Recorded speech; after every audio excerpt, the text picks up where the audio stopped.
¿Qué tal amigos? Buenos días, buenas tardes, buenas noches o en el momento en el que estén sintonizando esta nueva emisión de La Última Página. Los saludamos y les damos la bienvenida. Quien les habla, Diego Ortega y por supuesto Sebastián Porrini. Maestro. ¿Cómo le va? Bien. ¿Todo bien? Aquí estamos en una emisión especial, muy especial para nosotros, que no vamos a negarlo, tiene una carga emotiva, sin querer ser sensiblera, pero necesaria para La Última Página, porque el domingo 10 de marzo partió hacia la casa del Señor el queridísimo Jorge Norberto Ferro, el doctor Jorge Ferro, Jorgito, Jorge, y para los más cercanos, el Felón. Para los muy cercanos, el Felón. Con mucho cariño. Con mucho cariño, por supuesto. Apodo que él mismo usaba para sí mismo. Así que bueno, se nos fue Jorge, se fue un domingo de letare dentro de la cuaresma, ¿no? El domingo de la pausa en la cuaresma, el cuarto domingo de cuaresma. Venía ya muy mal. Nosotros ustedes hicieron un programa el año pasado sobre las crónicas de Ayala. Sí. Y salió bastante bien, sí. Estaba muy nervioso, pero bueno, a fin de año pasado, en diciembre, principio de este año, sufrió una infección muy grande, pulmonar y tal. Exacto. Y eso agravó una serie de cuadros previos que tenía y bueno, lamentablemente después de 2 meses más o menos de internación, decidió decir, bueno, hasta acá llegamos. Falleció en su casa. Falleció en su casa, rodeado de su esposa, de sus hijos, de amigos. Tuvimos el privilegio, como nos dijo su hija, de poder estar con él, de poder verlo y despedirlo en vida. Fuimos un día casi de casualidad, llegamos.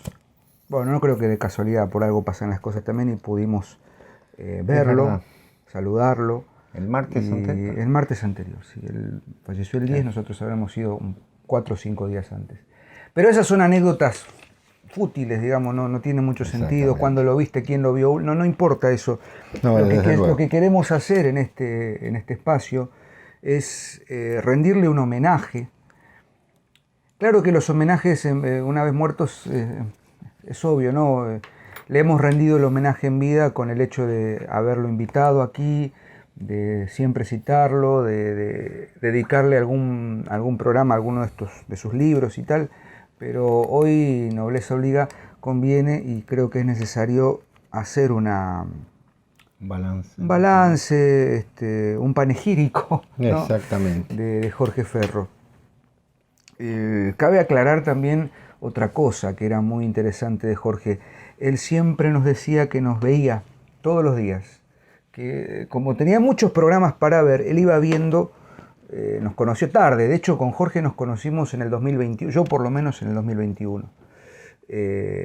Y a partir de ahí empezó como a seguirnos y a vernos y nos decía siempre que lo veíamos, siempre los veo un ratito a la noche. Exacto. Con una medida de whisky. A las 7 de la tarde se servía un pequeño whisky, se sentaba. Una medida y veía algún programa. Todos los días. Todos los días. Fuera un programa. Un programa de televisión, exacto. Claro.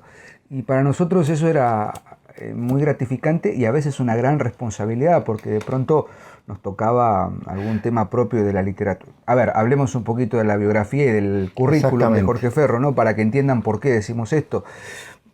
Primero, gran lector de base, profesor en letras por el CONSUDEC, luego licenciado y doctor en letras por la Universidad Católica Argentina, por la UCA, y por supuesto, eximio latinista, doctor en letras especializado en letras clásicas. Gran latinista. Gran latinista.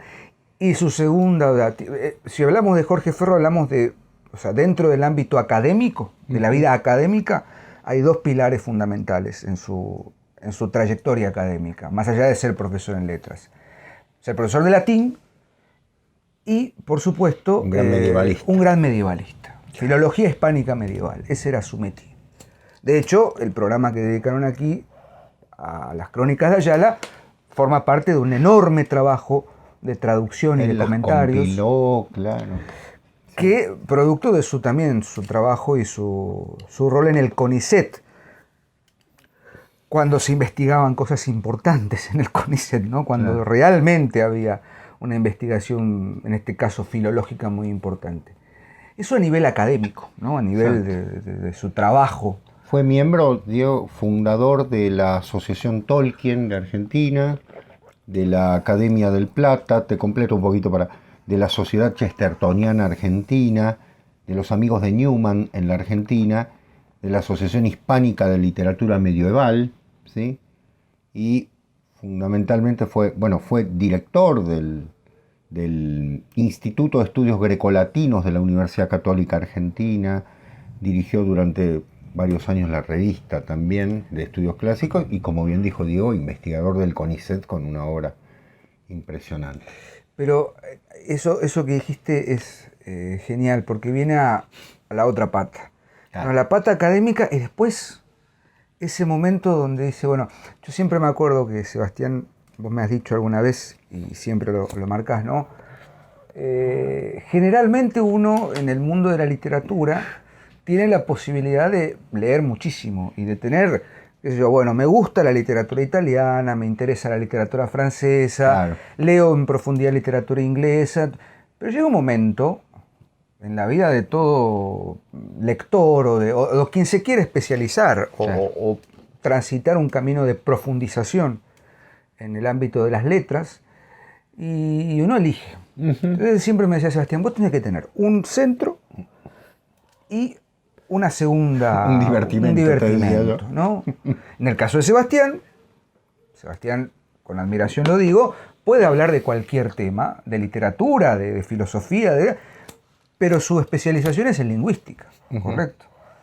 Y por supuesto, en su divertimento son los estudios clásicos, ¿no? El helenismo, la traducción y tal, la mitología y todas las derivaciones. En el caso de Jorge, era un excelente latinista y estudioso de la filología hispánico-medieval. Impresionante. Y el divertimento era esto que decías, ¿no? Los grandes escritores apologistas ingleses, claro, sobre todo. Lewis, Chesterton, Lewis, Newman, Tolkien, por supuesto. Y los ingleses, Belloc, ¿no? Belloc y el humor inglés, ¿no? Evelyn Waugh, P.G. Wodehouse. ¿Cómo nos reíamos con las citas cuando él estaba en Vena y recordaba las citas de Evelyn Waugh, claro, de Black Mischief, ¿no? Exactamente. Y del criado de P.G. Wodehouse. Jeeves, claro. Quiero aclarar que, porque uno se imagina un académico como una persona rodeada de polvo, ¿no? Porque está todo... Jorge no era así, tenía un humor constante, que nos podíamos cargar con cosas y aparte, de la vida cotidiana. Algo que decían ayer en el... Los gritos que pegaba, ¿no? Con Celia, decíamos sí. El coronel Ferro. Claro, porque aparte él había terminado la escuela secundaria en el Liceo Militar, claro, General San Martín. Había quedado con ese tono. Entonces lo coordinábamos los encuentros y usábamos lenguaje propio de esa jerga. No, claro. Él nos decía siempre, pero las 1800 cargado y en seguro. Y lo pasábamos a buscar y bueno. Mira, si hay algo que se destaca de Jorge, el Felón, es que supo cultivar muy bien la amistad.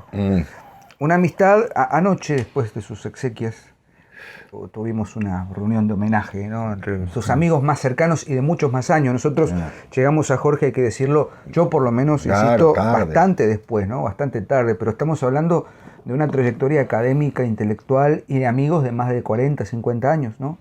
Jorge tenía 70 y largos. 75 iba a cumplir. Sí. Ahora en abril. Claro.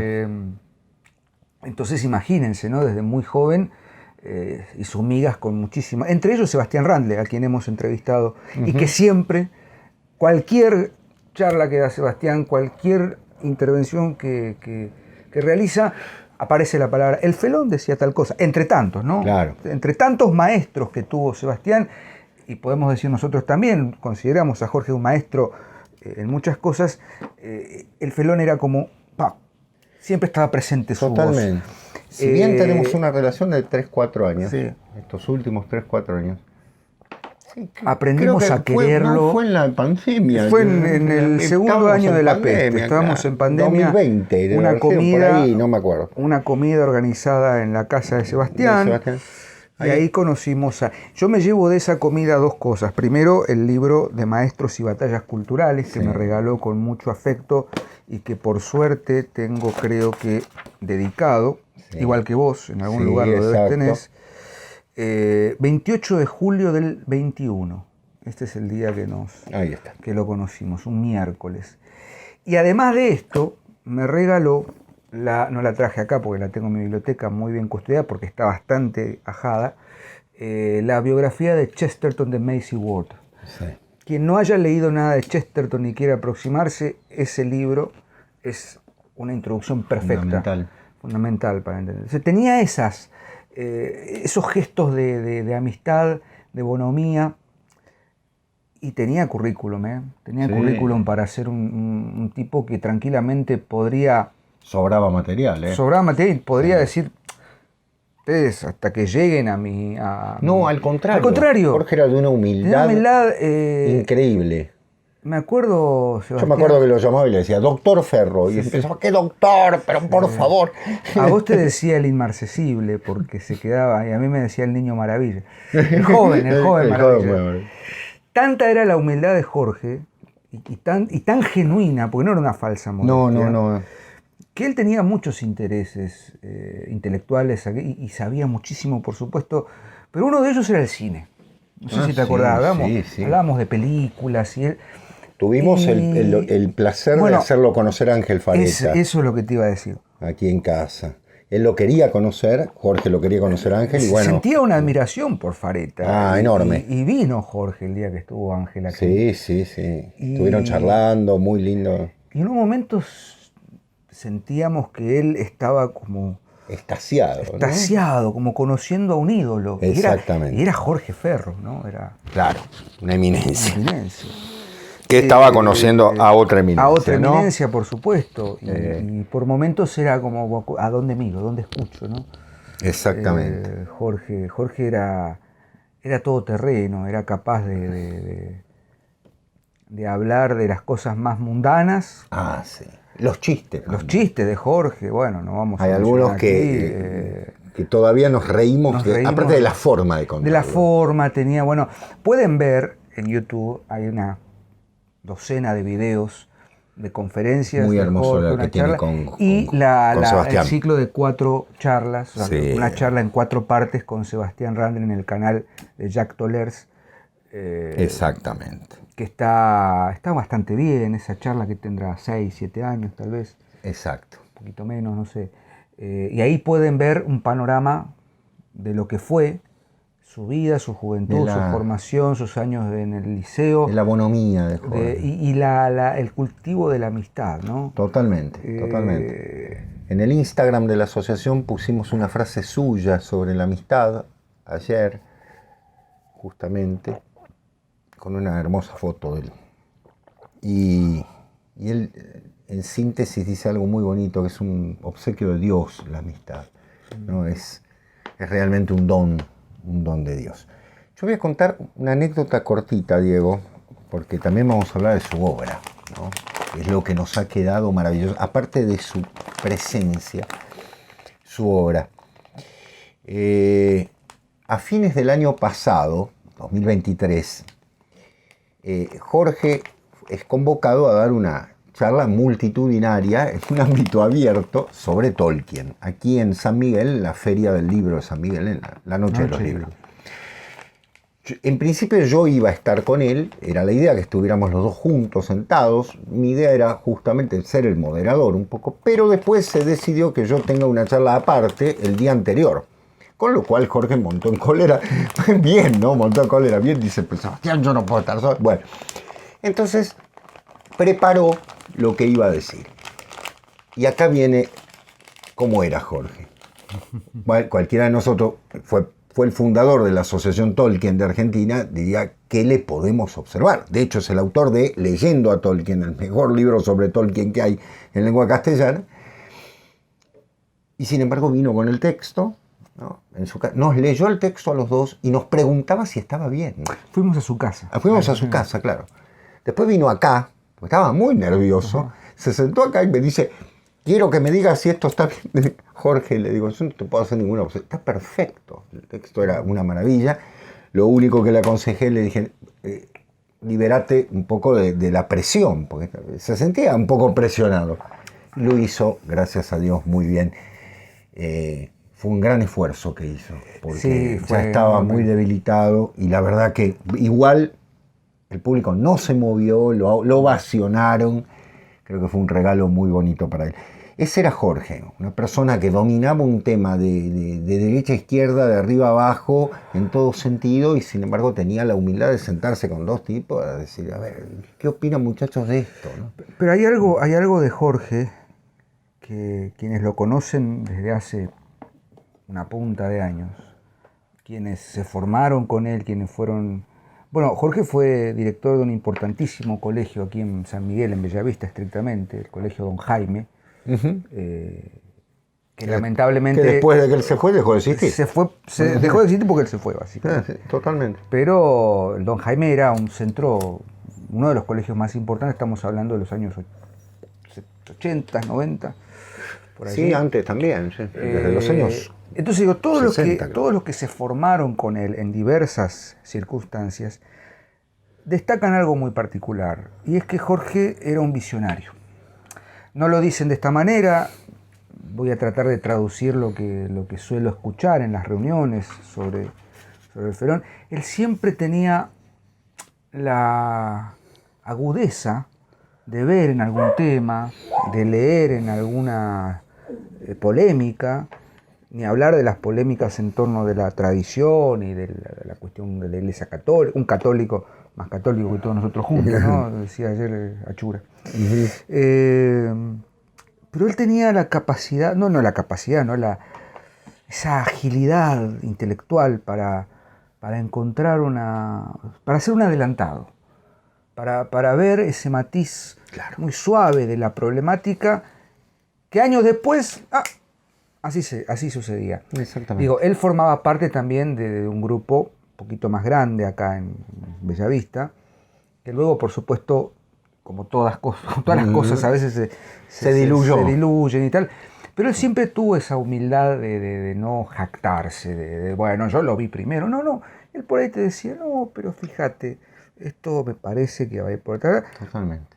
Años después... en De Maestros y Batallas Culturales hay artículos de los años 90 que tienen hoy una vigencia asombrosa. Y son artículos que él pensó hace 20, 30 años. Exacto. Y con cierto rigor científico y académico diremos, mirá cómo vio esto. Y es lo que sucede con Tolkien y con Chesterton, con Tolkien y con Lewis, sobre todo. Bueno, Lewis, claro, tiene un libro que se llama Aproximaciones a Lewis, está editado por la Universidad Católica Argentina. Es un libro introductorio justamente de la obra de Lewis, que es insoslayable realmente, porque si hay algo que Jorge tenía era una capacidad de lectura profunda, de análisis profundo, más que valioso. Eran momentos, yo creo que en las universidades se editaban esas cosas, creo que no tenían mucha conciencia, o si la tenían realmente, nos habla de una época ¿De qué año ida. estamos hablando? Y en los años 90 tiene que haber sido esto, hace ya unos cuantos años. Él fue profesor muchos años de la materia Historia de la Cultura, si no me equivoco también, que habíamos conversado, los dos éramos de esa área. Y como decía bien Diego, había introducido en la Argentina el conocimiento de todos estos hombres. De Chesterton tal vez ya estaba, ¿no? Pero miembro de la sociedad chestertoniana, pero fundamentalmente Lewis, Belloc, Tolkien, mucho antes de que llegase la fiebre de Tolkien, ¿no? Es decir, mucho antes de que llegase toda esta cosa de los años 90 que ligó a Tolkien, incluso a los jóvenes. Ya Jorge Ferró había descubierto y había trabajado la obra de Tolkien. Su libro, Leyendo a Tolkien, que yo tengo la tercera edición que nos regaló con Diego, si no me equivoco la primera edición tiene ya unos cuantos años. Está prologado por Eduardo Segura, que es especialista en Tolkien, muy interesante. Es un análisis de la obra de Tolkien desde un punto de vista sumamente religioso, valga decirlo, pero también desde el punto de vista literario. Yo siempre recomiendo su lectura para todo aquel que quiere ingresar a la obra de Tolkien, leer Leyendo a Tolkien de Jorge Norberto Ferro. A mí me puso, miren, vamos a la obra propiamente, ¿no? Imágenes y temas cristianos en El Señor de los Anillos. Esa es su gran, digamos así, su gran hipótesis a demostrar, que queda absolutamente demostrada en el libro. El autor en sí, la alegoría y la aplicabilidad del sentido de la obra, según el propio Tolkien y su noción del mito y cristianismo, desde un mundo familiar y conocido hasta un mundo arcaico y paradigmático, ¿no? La historia de la salvación, el planteo narrativo, el viaje, el planteo ético de la novela, las figuras de Cristo, Frodo, imagen del Redentor, Aragorn, figura del rey, Gandalf, la función sacerdotal, aquí podemos encontrar claramente, ¿no es cierto?, a Dinezil, las contrafiguras, Gollum, ¿no es cierto?, etcétera, etcétera, Boromir, las otras prefiguraciones que son los espacios sacros, ¿no es cierto?, el pan del camino de los elfos, las figuras de pasaje, el regreso al mundo moderno, como la obra plantea, las conclusiones y finalmente un apartado que es sobre el Hobbit, el viaje una vez más. Es un libro de 220 y pico de páginas que tiene la particularidad de que revisa todo ese mundo, esos 3 tomos colosales y el Hobbit aparte, de una manera notable, con una mirada. Jorge era un cristiano convencido y, al igual que Tolkien, eso estaba operando, porque se puede decir, es un cristianismo operativo, ¿no?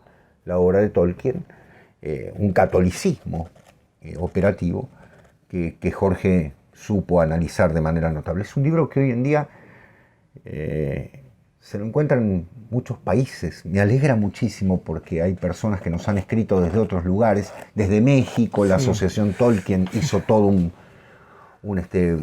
panegírico ante el fallecimiento de Jorge, de ciertas sociedades chestertonianas de otras partes del mundo, y no solo merecido, sino fundamentalmente necesario, ¿no? Necesario recordar a los maestros. Por eso su libro de Maestros y Batallas Culturales es muy bonito, ¿no?, también en ese sentido. Sí, yo quiero leer... Adelante. Está editado por Vórtice, vamos a aclararlo, ¿eh? Ediciones Vórtice, editorial Vórtice, que tiene las 2 obras. Leo la primera parte del prólogo. Me interesa esto. En las páginas que siguen intentaremos exponer bajo una determinada sistematización una propuesta de acercamiento a la más importante de las obras de J.R.R. ¿Cómo era? John Ronald Reuel Tolkien. Reuel Tolkien. Bueno, para ello nos hemos planteado previamente las vías de dicha aproximación. Nos ha parecido que el mejor método a emplear no era otro, conforme a nuestro particular interés, que el comentario filológico. Y nos referimos a este tal como lo ha definido últimamente George Steiner en su obra Presencias Reales, de tipo explicativo e históricamente contextual, ¿no? Vamos a analizarlo de esta manera, el modo.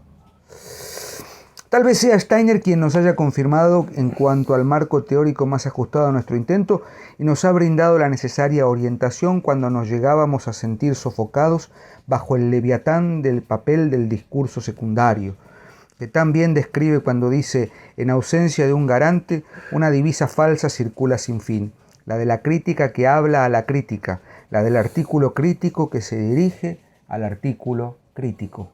Punto. Fíjense cómo, a ver, es interesante esto.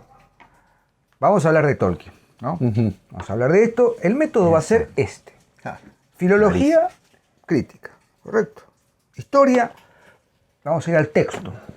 No vamos a ahondar en el texto y el subtexto que subyace, ¿no? Y la figura femenina en Tolkien, que a la vez es una alienación del sujeto en el contexto coyuntural de la qué sé yo, qué sé cuándo. No. Y aprovecha para ingresar a un tema que es polémico. con una altura admirable, ¿no? Y acá esto me interesa también. Como bien decía Sebastián, nosotros a la Argentina siempre llega un poco tarde todo, ¿no? Es decir, a nivel editorial. Hoy no, porque las redes sociales han hecho que la inmediatez, o sea, hoy podemos leer, o sea, si mañana Juan Manuel del Prada saca un libro, lo tenemos hoy a las 12 de la noche, lo tenemos en el Kindle si queremos, o quien fuere, ¿no? Antes no, antes tenías que esperar que lo tradujeran, que después llegara la edición traducida, que... Exactamente. Y bien decía Sebastián que Jorge llega a Tolkien en realidad por Lewis. Primero el que llega es a Lewis. En el año 79 llega a Tolkien. Mucho antes de todo lo que... Mucho antes de cualquier lectura crítica. Y mucho antes de las películas, ¿no? de Peter Jackson, ni hablamos. Una circunstancia fortuita además había contribuido a esta modalidad frente al texto. En el año 1979, me encontré por primera vez con Tolkien leyendo en castellano El Señor de los Anillos. Había llegado al mismo a través de C.S. Lewis, con quien a su vez me había puesto en contacto la doctora Inés de Casañi. Otra, que también tendríamos que hacer un gran panegírico. Otra en el buen sentido. En el buen sentido, no, Inés Casaña. Vos te llevarías muy bien con ella porque aparte, porque... Perdón, esto... Yo creo que Jorge lo hizo a propósito. Permiso, disculpa, con todo el respeto del mundo. La doctora Inés Futén de la Colina de Casaña. Ese es el nombre. Por supuesto. No, es el nombre completo, como corresponde. Inés Casaño, para nosotros. Al presentarme en 1971 El Gran Divorcio. Casualmente, a fines de la década del 70, trabajaba yo transcribiendo con toda minuciosidad manuscritos cronísticos castellanos que contenían un texto del siglo XIV. O sea, Jorge era de esos tipos que en un manuscrito del siglo XIV estaba traduciendo en el SECRIT, ahí en el Seminario de Estudios Críticos y Textuales, no sé qué. Y claro, tenía todo a la mano para el modus operandi de lectura. Como amaba eso, ¿no? Y fue al texto de esa manera. Revisar texto. En una época, Sebastián, que como vos sabés, después de los años 60, triunfa el New Criticism es anterior, el estructuralismo. El estructuralismo. El otro día veía otro maestro, con diametrales diferencias, por supuesto, que era Mario Bunge. No sé si te mandé el video que decía, hay que dejar que las ciencias sociales dejen de hablar del texto, no todo es un texto. Los hechos sociales no son textos. Un hecho social no tiene gramática, no tiene sintaxis, no tiene semántica. Entonces, predomina esto el estudio de la textualidad del texto contextualizado, de toda la parva de cosas que... Y Jorge, muy inteligente para poder despegarse de eso, dice, yo me voy a mantener, esta es mi forma de leer. Esta es mi forma. Como hay que leer y como hay que trabajar los textos clásicos. Exactamente. Primero no voy a interpretar esto a partir de la traducción, voy a ir a la fuente, como hiciste vos con Antígona. Entonces voy a ir a ver el verbo tal, que este verbo, a ver, fulano lo traduce como tal, mengano lo traduce. ¿Por qué en esta época? Bueno, del mismo modo procede con Tolkien. ¿Y qué descubre? No descubre, digamos, ¿qué encuentra allí? Esta tesis, ¿no? Exacto. Hay, por supuesto, en la lectura profunda, críticamente entendida del texto de Tolkien, sobre todo del Señor de los Anillos, un trasfondo profundamente cristiano, ¿no? Las figuras crísticas en el Señor de los Anillos. No puedo olvidarme, Diego, de un día perdón. en el que en la casa nos dijo todo lo que sentía en torno de la crítica literaria, ¿no? Sí, y de la teoría literaria actual, Sí. y nos cita un texto de un, crítico francés, uno de estos, otro Baudrillard, ¿no? Digamos, Baudrillard. Claro, que nos cita el fragmento y era tan ilegible que él mismo agarra y dice, ¿y esto qué dice? Absolutamente nada. Absolutamente nada. Era el vacío más absoluto. Pensar que hay gente que eso lee y que cree que está leyendo algo profundo, ¿no? Cuando en realidad es un juego de palabras sin sentido. Valga decirlo en el mejor sentido del término. Y el segundo, bueno, de Maestros y Batallas Culturales, también son los traducido. dos textos más representativos. También publicado por Vórtice. Pero fíjense la lista de maestros que nombra. Yo creo que ya con los nombres de los maestros tenemos todo, ¿no? No hará falta, podríamos leer un fragmento y sería genial. Pero Castellani, el primer texto es del año 99, a los 100 años del nacimiento del padre Castellani.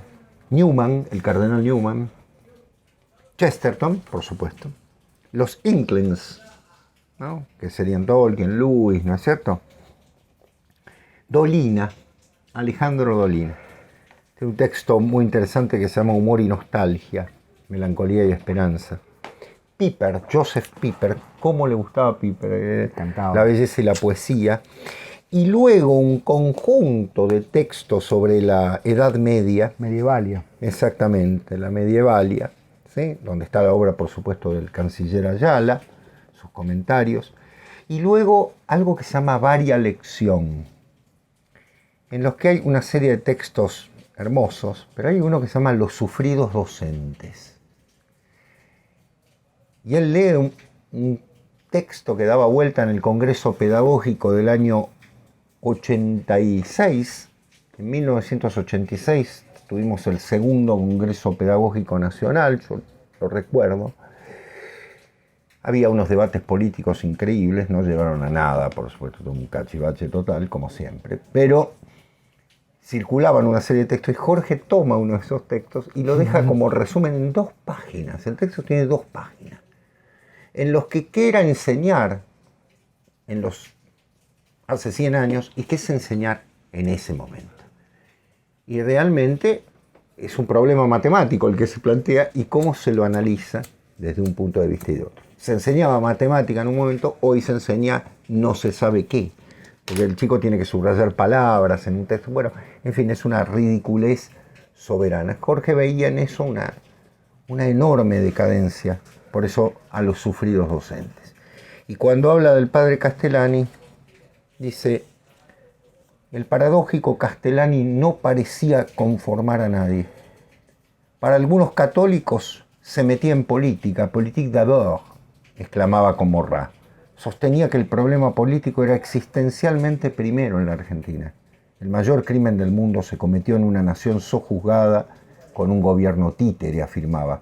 Y para otros, desalentaba la acción política concreta escapándose por la tangente religiosa o contagiando un talante apocalíptico. Esa es la prosa de Jorge, que como ustedes verán con un tema tan polémico como el del padre Castellani, tenía una fuerza notable. El libro se llama De Maestros y Batallas Culturales. La batalla la dio toda su vida, con su ejemplo, con su magisterio, con su enseñanza constante. Pero hay algo fundamental de ese libro, que como toda buena persona, como todo buen intelectual, cuando se llama intelectual, no hace más que reconocer y dar gracias por los maestros que ha tenido.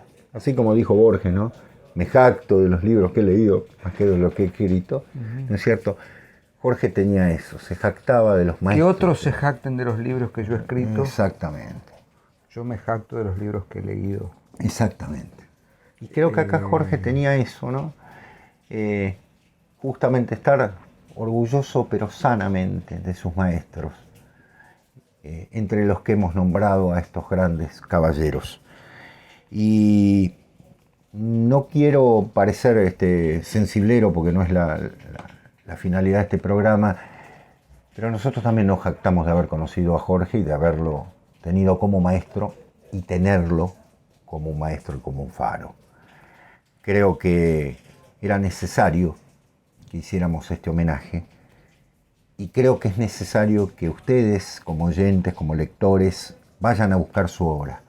Es fácil de conseguir. Ediciones Vórtice tiene Leyendo a Tolkien, de Maestros y Batallas Culturales. En la Universidad Católica Argentina se consigue Aproximación a Lewis.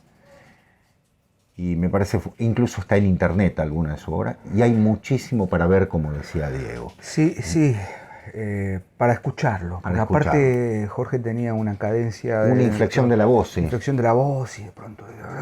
Descendía y de pronto ascendía la voz.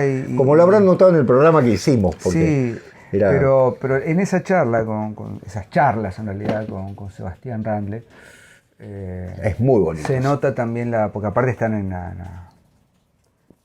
el pub, ¿no? En la casa de Sebastián. Claro. Y después hay Los Inklings. Los Inklings, exactamente. Hay una muy linda sobre la belleza de México, en la Universidad de México, de hace añares, pero tiene una muy mala calidad de video, floja calidad de audio, pero se la puede seguir.